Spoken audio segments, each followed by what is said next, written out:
Bonjour. Aujourd'hui, je vais vous parler des utilisations du plus que parfait en français. Le plus que parfait, c'est quoi? C'est un temps du passé utilisé pour décrire une action terminée.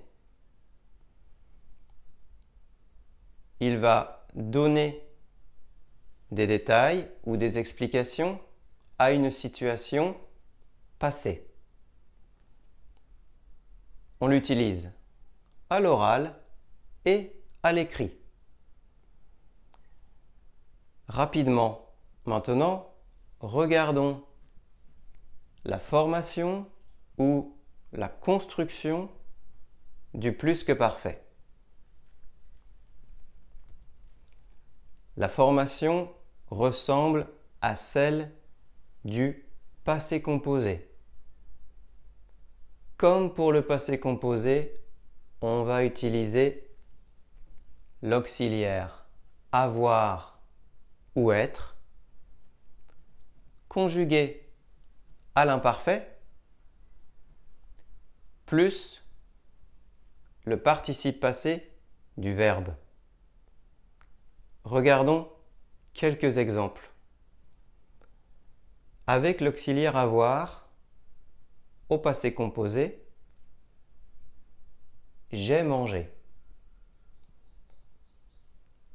Avec le plus que parfait, j'avais mangé. On a conjugué le verbe avoir à l'imparfait. Maintenant, avec l'auxiliaire être, au passé composé, elles sont parties. Au plus que parfait, elles étaient parties. On a conjugué l'auxiliaire être à l'imparfait. Faites bien attention, comme pour le passé composé, on va accorder ici le participe passé avec le sujet. Il faudra donc ajouter un E, un S ou bien les deux si c'est nécessaire. Je vous propose maintenant de regarder ensemble 4 utilisations du plus que parfait. La première, c'est quand dans le passé, on a une action antérieure à une autre action passée. Cette action antérieure, plus ancienne que l'autre action passée, est conjuguée au plus que parfait. Par exemple, quand je suis arrivé à la gare, le train était déjà parti. Ici, la phrase est composée de 2 parties. Première partie, je suis arrivé à la gare. Deuxième partie, le train était déjà parti. On a ici 2 propositions. Eh bien ici, il y a une partie qui est plus ancienne que l'autre dans le passé. C'est celle-ci. C'est celle qui est au plus que parfait. Le train était déjà parti. Et puis, ensuite, je suis arrivé à la gare. Ici, on ne sait pas combien de temps il y a entre les 2 actions. Peut-être 15 minutes, 30 minutes, 1 heure. On ne le sait pas. Mais il y a un décalage de temps dans le passé. Regardons ce graphe. Ici, c'est la ligne du temps, le futur, le présent et le passé. Ici, dans le passé, on a d'abord le train parti et ensuite, je suis arrivé à la gare. Regardons un autre exemple. Il avait beaucoup neigé ce jour-là. Il faisait froid. Il a glissé. Il est tombé. On a l'utilisation de 3 temps du passé. L'action la plus ancienne, il avait beaucoup neigé ce jour-là. Phrase, ici, au plus que parfait. Il faisait froid. Ici, c'est la description, le décor de la situation, utilisation de l'imparfait. Et puis, il a glissé, il est tombé. Ici, c'est la conséquence, le résultat. L'action est au passé composé.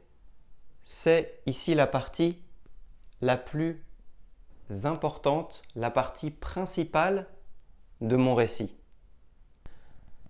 Deuxième utilisation du plus que parfait, c'est pour décrire un regret ou une hypothèse dans le passé. On va utiliser la particule si plus un verbe plus que parfait. Ce sera la première proposition de la phrase. Et on aura une deuxième proposition avec un verbe au conditionnel passé. Par exemple, si j'avais plus étudié, j'aurais réussi l'examen. Ici, c'est un regret. En réalité, j'ai raté l'examen. J'aurais réussi l'examen si j'avais plus étudié. Proposition avec la particule si plus le plus que parfait. Deuxième exemple, s'il avait plu, on n'aurait pas pu jouer dehors. Ici, c'est une hypothèse dans le passé. En réalité, il a fait beau et on a pu jouer dehors. On n'aurait pas pu jouer dehors s'il avait plu. Ici, l'hypothèse est mise en évidence avec si et le verbe au plus que parfait.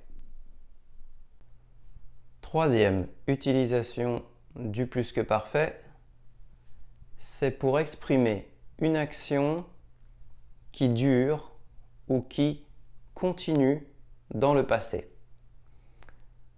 Par exemple, on avait travaillé tout le week-end, pourtant, on n'a pas pu terminer le travail.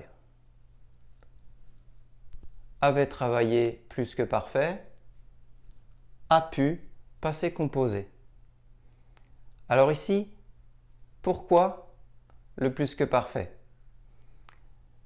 Si on avait écrit « on a travaillé tout le week-end »,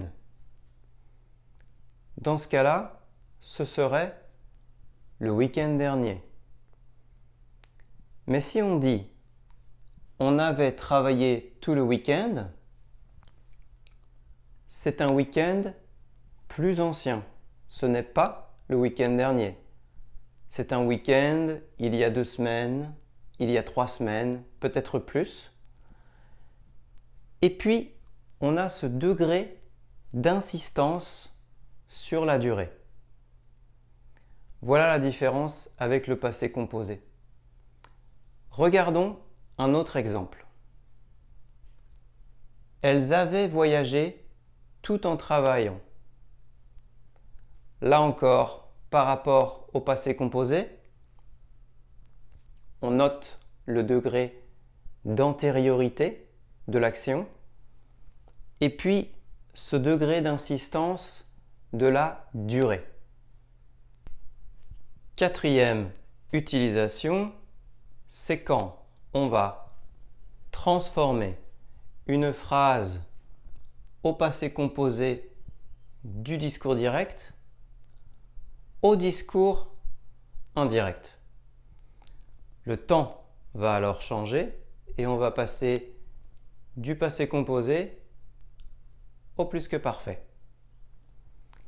Exemple. Paul m'a dit « J'ai cassé ton vase ». Ici, « J'ai cassé ton vase » est au discours direct et au passé composé. Je vais rapporter les paroles de Paul et je vais dire « Paul m'a dit qu'il avait cassé mon vase ». On est maintenant au discours indirect et le temps a changé, c'est le plus que parfait. Regardons un deuxième exemple. Je lui ai demandé « Qu'est-ce que tu as fait hier ?» Même chose, passé composé, discours direct. Je lui ai demandé ce qu'il avait fait hier. J'ai transformé le discours direct en discours indirect et le temps a changé. C'est devenu le plus que parfait. Voilà, c'est tout pour ces utilisations du plus que parfait. Merci beaucoup et je vous dis à bientôt pour une nouvelle vidéo.